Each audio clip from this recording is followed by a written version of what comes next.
Сайн байцгаана уу? Та бүхэндээ өдрийн мэндийг хүргье.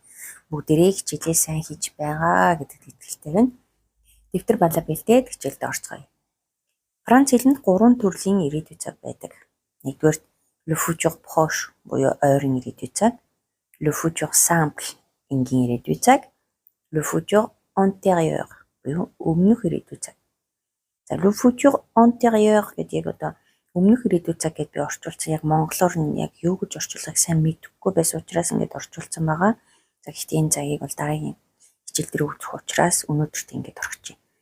Тэр өнөөдрийн хичээлээр бүгдээрээ le futur proche буюу ойрын ирээдүйн цагийг үзнэ.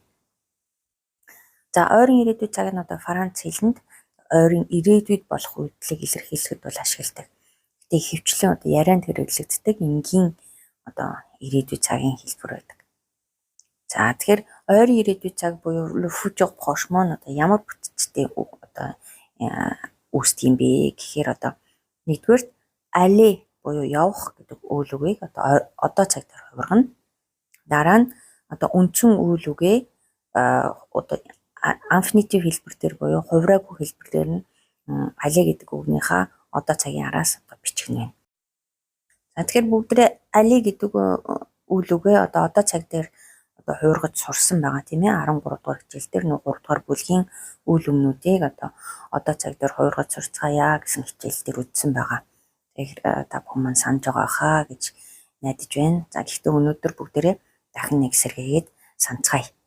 За je vais, tu vas, il, elle, on va, nous allons, vous allez, il, elle, vont.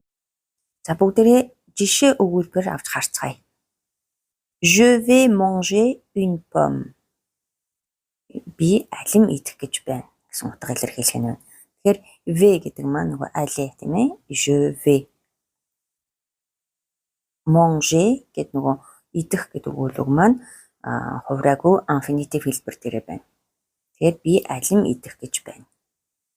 Tu vas regarder un film ce soir. Tu өнөөрөө кино үзэх гэж байна. Il va visiter Paris demain. Тэр маргааш Парис явах гэж байна. За visiter гэдэг маань ямар нэгэн газар очиж үзхийг хэлж байгаа тийм ээ. Тэр маргааш Парис явах гэж байна. Nous allons apprendre le futur proche. Бид ойрын ирээдүйн цаг сурах гэж байна. Vous allez faire du sport cet après-midi. Та нар өнөөдөр үдээс хойш спортоор хичээлэх гэж байна. Ils vont voyager en été. Тэд 100 аялах гэж байна. За тэгэхээр ойрын ирээдүйн цаг буюу le futur proche маань одоо маш амархан байх нь шүү дээ тийм ээ. Aller гэдэг үгээ одоо цаг дээр хуургаад араас нь үндсэн гол үйл үгээ infinitive хэлбэр буюу хувраагүй хэлбэр дээр нь бичээд өгүүлбэрээ зохиох нь.